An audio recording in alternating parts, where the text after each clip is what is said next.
Hey everyone, welcome back to the channel. Today, we're diving into one of the most fundamental concepts in programming, arrays. Whether you're a beginner or just brushing up your skills, this video will make arrays super easy to understand, with clear explanations, real-world examples, and visuals that make it stick.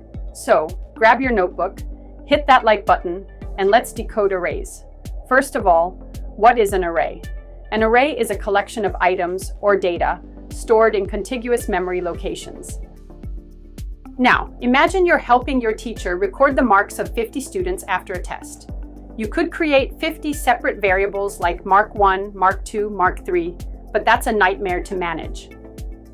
What if you want to find the average, the highest mark, or who failed? This is where arrays come in. Think of them like a row of lockers. Each one stores a student's mark, and you can access any locker just by its number, called the index. So instead of writing the same code 50 times, you can use a loop with an array and do it once. Arrays help you store all the marks in one place, process them efficiently, and even update them when needed.